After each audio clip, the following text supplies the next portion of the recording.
Hi, my name is Sean Isaacs. I am the co-founder of Isaacs Marketing Group and Live Recession Proof Now, soon to be a book, Lord willing, released in 2013.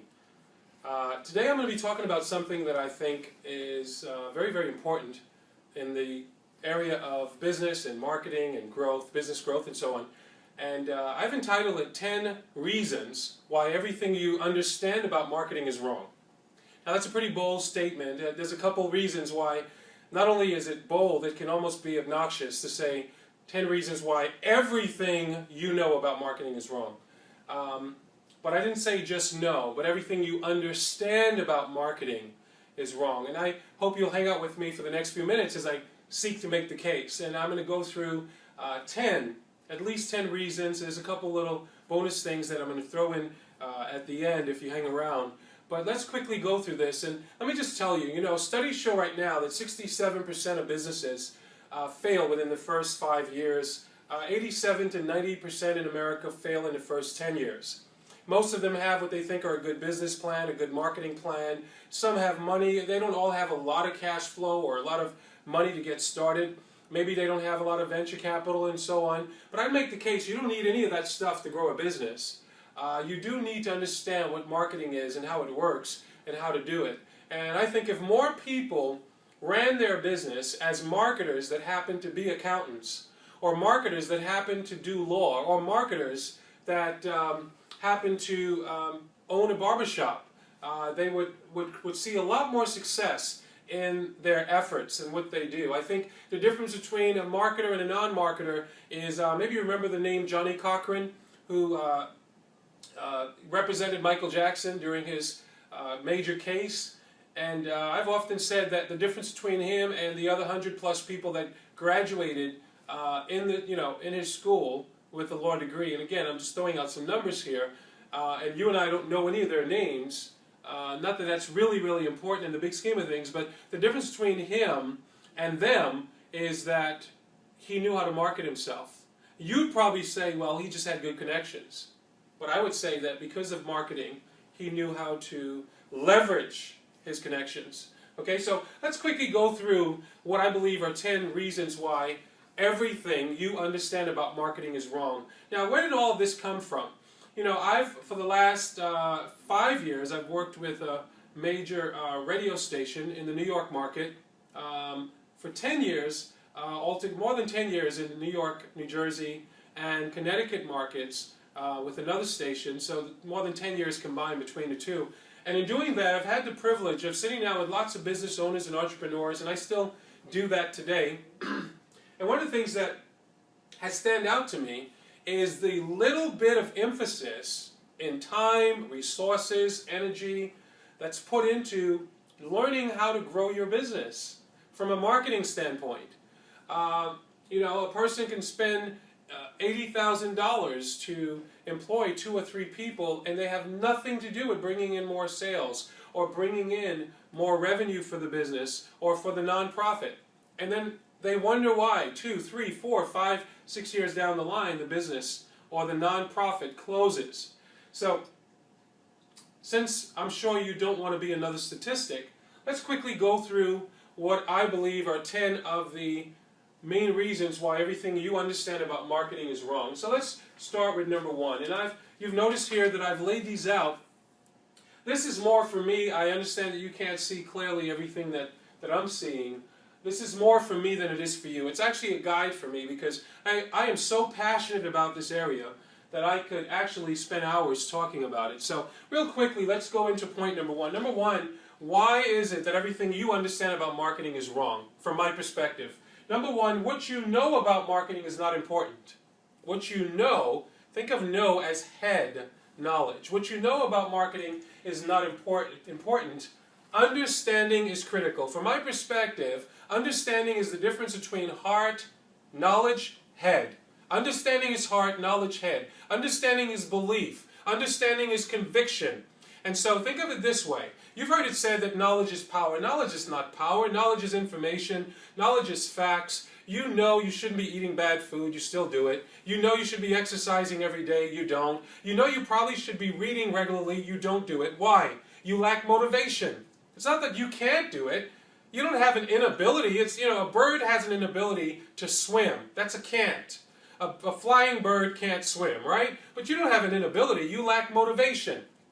And so the key to marketing, in my opinion, is getting it to the heart level, having understanding. Think of it this way. Maybe if you read newspaper comics or you've read comic books, you know, you've seen the little characters, and above the head of that character there's a little light bulb above their head. The light turned on, that's what we call understanding. All right, there's a great proverb in the scriptures. Proverbs 4:7 says, wisdom is the principal thing. It's the most important thing. I would make the case you don't need money to grow a business, but you do need wisdom. You need insight. That's the light turning on, okay? Wisdom is the principal thing, but in all you're getting, it says get wisdom, therefore get wisdom, because that's the most important. But in all you're getting, get understanding. At the root of wisdom is comprehension.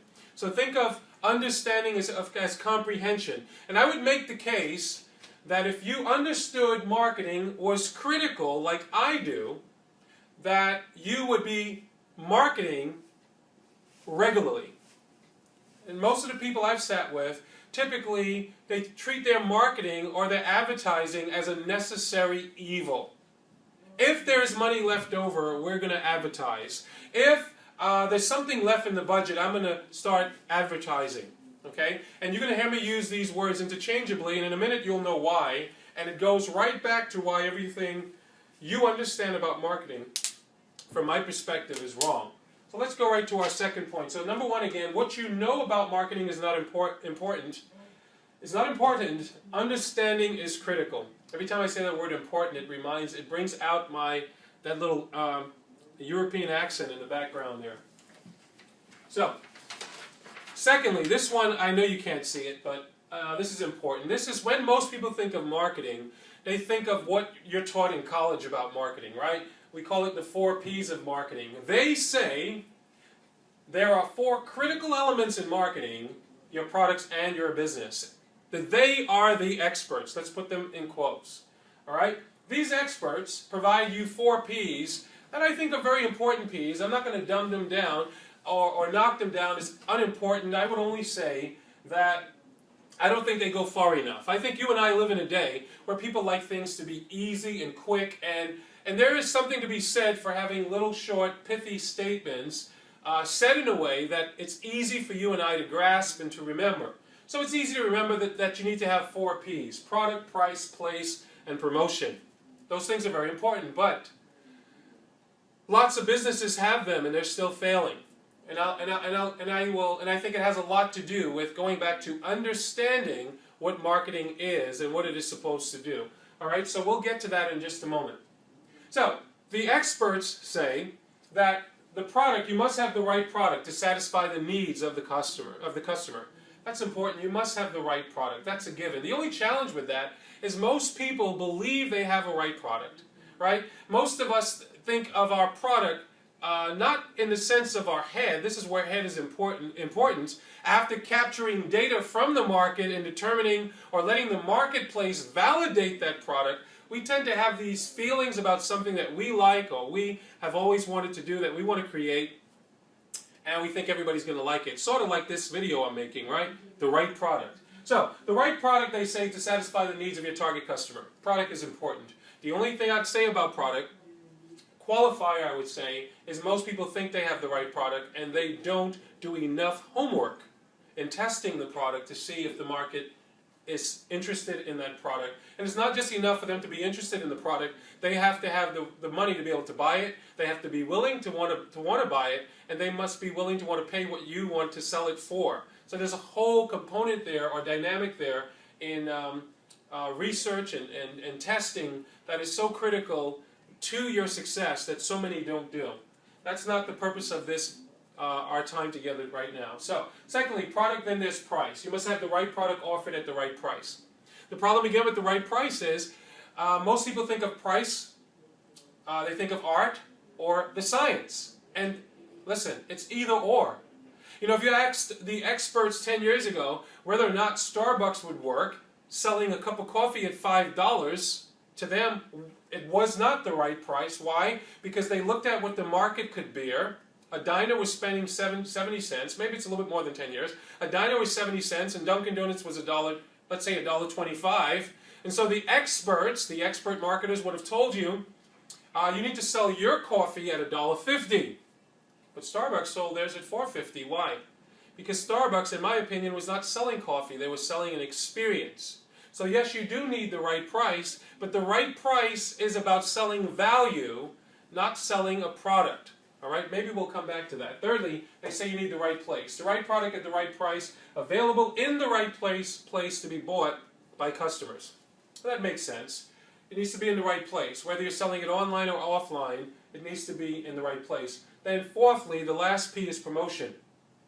You have to inform potential customers of the availability of the product, its price, and its place. That's all pretty simple, and I agree with much of that. I just don't think it goes far enough. And in a moment, I'm going to give you my definition of marketing. Okay? So, let's really quick look at this one. Marketing, from my perspective, is everything. If you were to ask the average person what is marketing, they would immediately not think of advertising. They would not think of sales or promotion, right? Most people put all of these in different compartments. And again, I'm talking very authoritatively, like I've met most people. You understand the context of what I'm saying, that most of the people that I've talked to and interacted with, and that has been thousands over the years now, when you talk about marketing, they don't think that it includes everything. All right? So in my mind, marketing is everything. It's your social media. It's how you answer the phone. It is your website. Not only your website look, but your website's function. It's how you interact with past, present, and prospective customers. Everything about what you do, from my perspective, is marketing. And that's why I say what you understand about marketing is wrong. Because the average person tends to think of marketing as one thing, advertising as another, sales processes as another, promotion as something else, social media marketing, another form of marketing, right? It is another form. You have to make that distinction from direct marketing, right, or telemarketing. But in the big scheme of things, in order to appreciate the case I'm trying to make here, you need to think of marketing as everything. And in order to put the icing on the cake or cement the thought that I'm trying to convey here, that marketing is everything, this one you may be able to see. Well, maybe not. It's a little bit small. Marketing is, from my perspective, and again, this definition, I found this on Wikipedia, parts of it, years ago. And I took and compiled much of what I had read in books, much of what I learned in videos, audios. There's nothing new under the sun. There's no new thoughts. There are no new words. Yeah, I know, we make words. I guess there are new words, because Google wasn't a word years ago, right? But the point I'm making is, there's nothing new under the sun, and much of what we teach or anyone talks about is something they gathered or learned from somewhere else. So, I say all that to say I don't want to take credit for this particular definition. I will only say that put it this way, I had maybe the mindset and the frame of mind to be able to take and compile the things that I thought accurately described what marketing was from my perspective and put them into a definition. And this is going to be the governing definition for the rest of the things we're going to talk about, okay? So marketing is, from my perspective, the strategies and tactics to identify, introduce, create, sell, and maintain satisfying relationships with past, present, and prospective customers that result in value for both the customer and the marketer. Now, there's so much here I want to emphasize, but I don't want to keep you long because as you can see, we have so much more to get through, okay? But let me just tell you a couple things that I think why this definition is critical. First of all, in my mind, you want to, whatever you do in your marketing should result in value for both the customer and the marketer.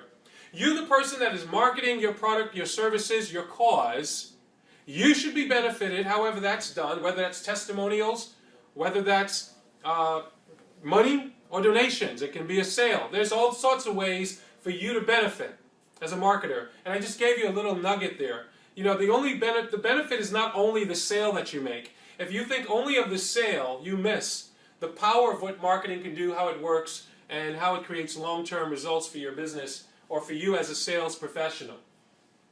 All right? So, it should not only produce results, a beneficial result and value for both you and the customer.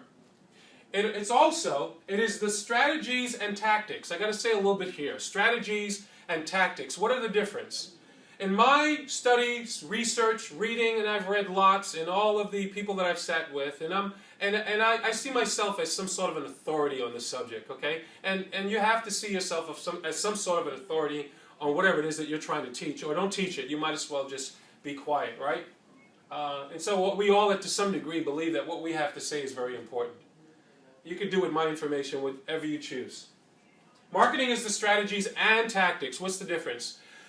Lots of people, when they think of marketing or advertising or sales processes, okay, but let's think of marketing, advertising, marketing is the umbrella and everything else is underneath it. Most people think of tactics only. So they look, I want to be on the right radio station. I want to be on at the right time of that radio station. I want to be on the right websites with my banner ad. I want to put my Facebook campaign in front of the right people, the tactic, the platform I use. I want to use billboards. I want to use direct mail pieces. All right? That's the tactical side of marketing. Throughout all of my research and all of my experience, that's only 10% of your success. The key to your success is the strategy that you use.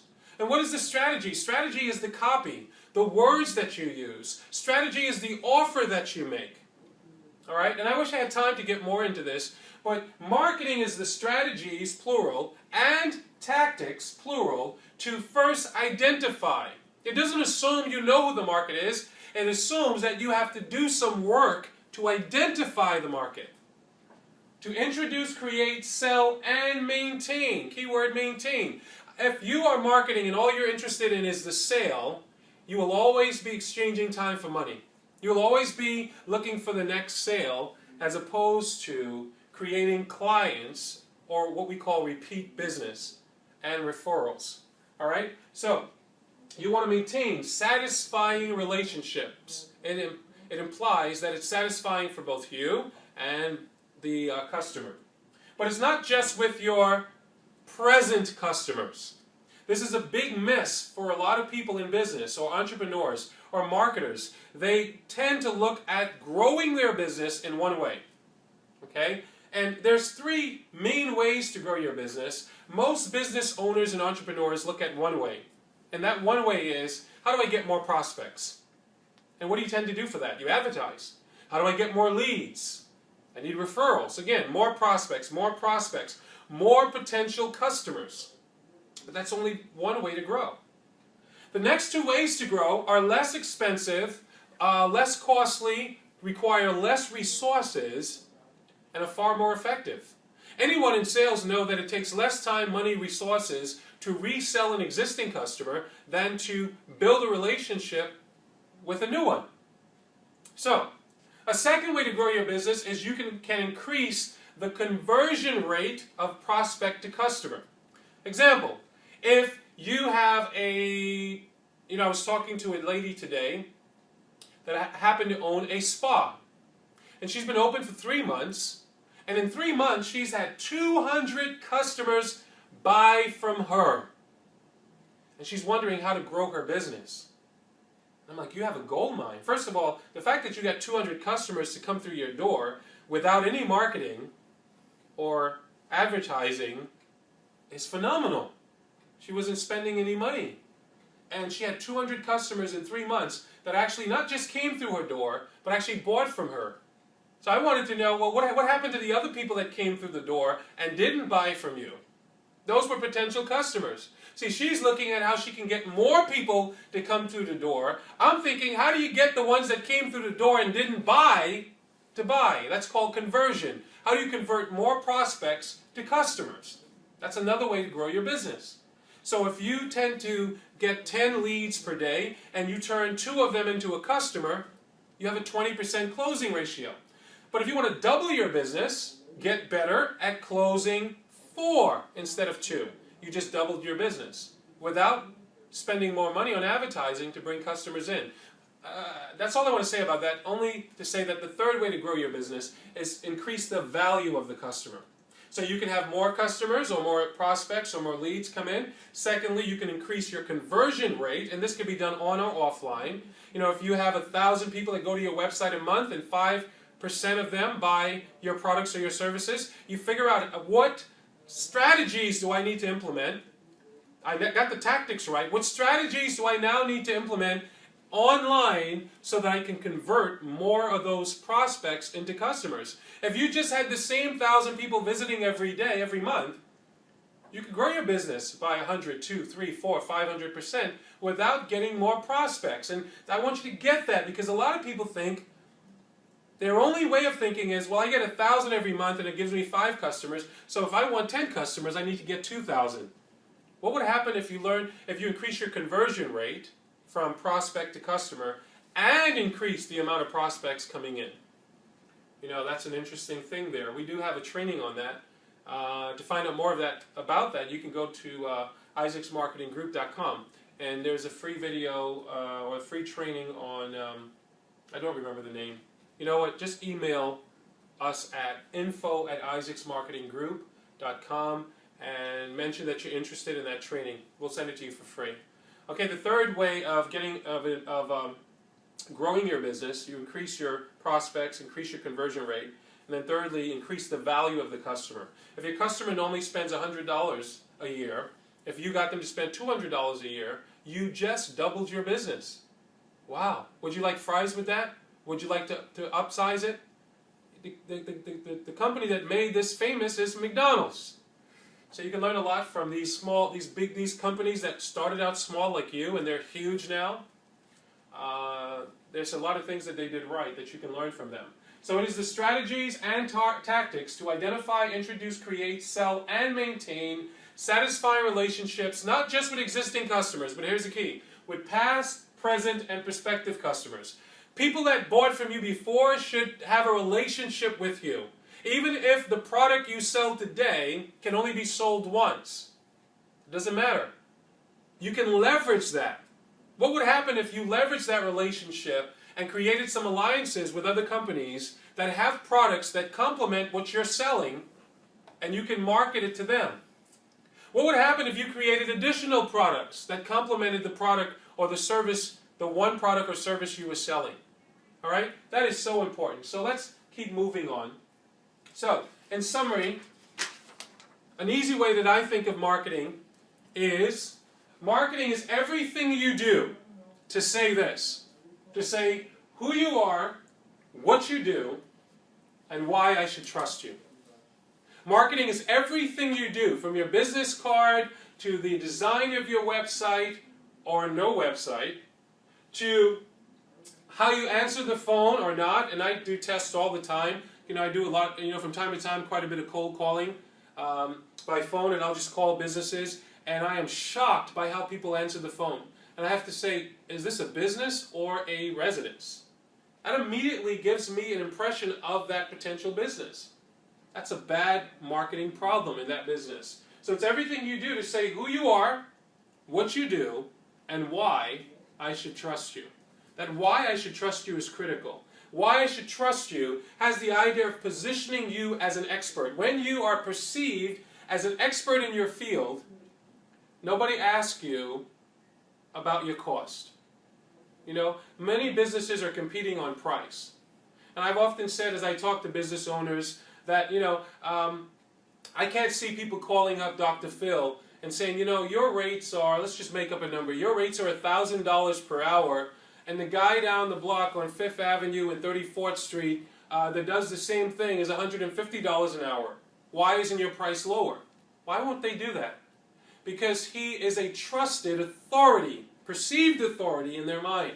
He has positioned himself as an expert in what he does. Okay? And you can do that many ways. There's many different ways to do that. Again, that's not the purpose of this training. So marketing is everything you do to say who you are, what you do, and why I should trust you. Trust is critical. Over the years, people have said people buy from people they like, know, and trust. I say, no, they don't have to like you. They don't even have to know you. I've bought business from many people that I don't know, and I've bought stuff from people I don't particularly like, but I needed what they had. But I believed that what they were selling would have fixed what I was trying to solve. I think trust is the most important factor.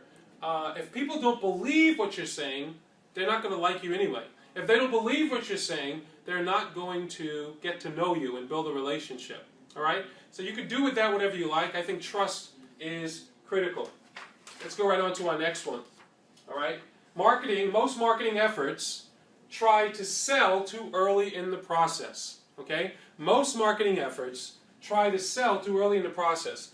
If marketing is about telling people who you are, what you do, and why they should trust you, that's credibility, then one of the challenges and one of the reasons why what you understand about marketing is wrong is because most people that I've seen, most brochures, most yellow page ads, most advertisements that I've seen, or marketing pieces I've seen in the newspaper and so on, they try to sell too early in the process.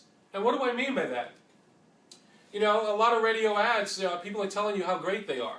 We've been in business for 100 years, and on and on and on. Excuse me, and the best one is we have the best service, right? And nobody cares that you have the best service. They assume you have the best service until they actually are served by you. When you serve them and you screw up, then they realize you don't have the best service. They assume that. It's like putting all your degrees on the wall. You know, how many times have you walked in a doctor's office and said, "Can I see what school you went to?" Right? "Can you show me your degrees?" No, you assume. The fact that they have on the white coat that they know what they're doing. The coat tells you or makes you believe they know what they're doing. I remember watching the movie of, the Pan Am movie of, I forgot the guy right now, and I don't want to prolong this, but all the guy did was got dressed in Pan Am uniform and traveled around the world as a pilot. And the uniform made people trust him and gave him the idea of the authority. How that relates to any of this doesn't really matter. The only point is, most marketing efforts, most people that do their marketing efforts try to sell too early in the process. You can't try to sell too early if you haven't built any credibility. Nobody cares who and what what you're selling or what you're trying to promote until they understand how it can benefit them. We always say in radio, people are listening to WIIFM, what's in it for me. So when you're thinking about your marketing, it's important to think about what's in it for them, as opposed to trying to sell and tell them how great your product or your service is or your cause is and how it's going to change everybody's life. You know? Don't try to sell too early in the process. Key word there is process, by the way. There is a process to build trust and credibility. It doesn't just happen. Okay, looks like this is number 7. Okay? We're dealing with 10, and I have a couple bonuses for you. As you can see, this looks like a lot more than 7 here. Marketing without trust and credibility doesn't work long term. Now, you know, right now in this economy, everybody's getting blamed for the economy, right? The Democrats, the Republicans, if you go back far enough, they'll blame, somebody will blame Abraham Lincoln. Yes, I'm trying to be funny. But a lot of the problems we're having today, many people are not pinpointing some of the issues. It's not the only issue, but one of the issues. You know, the way we did business in the 1970s and 80s and early 90s was demonstrated or illustrated for us in movies like Glengarry Glen Ross or Wall Street or The Boiler Room, if you ever seen any of these movies. You know, all of these movies sort of exalted and promoted the idea of doing whatever it takes to close the sale. All right? This is why most people today, when they hear the word sales or salesperson or salesman, they kind of cringe. Part of the reason is no one wants to be sold, but they want to buy. And what I think is one of the problems we have had throughout history that's created some of the economic challenges that we have and why many businesses have closed is social media has changed the playground or the playing field. You know, in the 70s, you could do whatever you want with a client, and you could you know, treat them like dirt, and they leave your office or your establishment, and maybe they tell 4, 5, 6 people, maybe 10 if they were real talkative. That's not going to close your business. But the world has changed. We're in a new economy now. You do that with someone today, and there's a YouTube video in 15 or 20 minutes that goes viral. Or there's tweets on Twitter, or posts on Facebook. Why are these things important? These things have changed the playing field so that you as a business owner or an entrepreneur can no longer do business not caring about what people think, not thinking about long term. See, many people have built their business and done their marketing efforts just to get the sale. Just, if I could just say it loud enough times, creatively enough, let's put a guy out there with no shirt on and let him stand in the shower with the water running and let the frames change. Remember the Old Spice commercial? And then let him ride on the horse, and that creativity, which will get lots of laughs, and many people will talk about it at the water cooler and so on. But how many of you have bought Old Spice because of that Old Spice commercial? You remember the commercial? Maybe it got even awards, you know, because it was memorable. It even went viral, and millions of people saw that video. But at the end of the day, I'd be interested to know how much of an increase, when they compare how much money they spent in advertising with how much revenue it produced. That'll be an interesting study. Now, you know, I don't know. All I'm saying is marketing without trust and credibility doesn't work long term. You need to build trust, and you need to build credibility in the minds of those that you are marketing to, your marketplace. All right? Our number 8. Your marketing does not create the need, it directs the need. Now this is, again, another important point. Your marketing doesn't create the need. Again, this goes back to how lots of marketing agencies and marketing salespeople think and how they advise their clients or their customers. The idea is that if I say it enough times, with enough frequency, with enough creativity, if it's pretty enough as a website, or whatever that's used, or a marketing piece, or a marketing collateral, at the end of the day, they believe that that's going to create the need. Let me just free you from that, because this is how people end up wasting money. Your marketing doesn't create the need. You know, I've often said to people, if I was driving on a major highway like 95, and every day as I go into work I hear a commercial from Sears. Buy 2 tires, get 2 tires free. Great promotion. Awesome promotion, by the way. That's not going to create a need. That's a great promotion, but that's not going to make me buy tires. But here is what's going to make me buy tires. I'm driving on I-95, and I've heard that commercial for 3 months. It has now moved from my conscious to my subconscious mind. This is why long-term marketing and branding is so important. All right? And then I have a triggering event, like I get a flat tire while I'm driving. All of a sudden I remember that, wow, Sears has that promotion. I wonder if they're still doing it. Now I call them. Your marketing doesn't create the need, it directs it. When the need arises, you want the person who is in need of your product or your service, or interested in the cause you're promoting, or the ministry, you want them to think of you. All right? And this is so important to get. It is so basic, but it is so critical to your success. And why I say so many people don't understand how marketing works, because they're not willing to wait out the process until the need arises. They don't come into their marketing campaign with enough commitment and resolve or revenue to make it work. All right, so remember that your marketing doesn't create the need, it directs the need. When the need arises, you want them to think of you.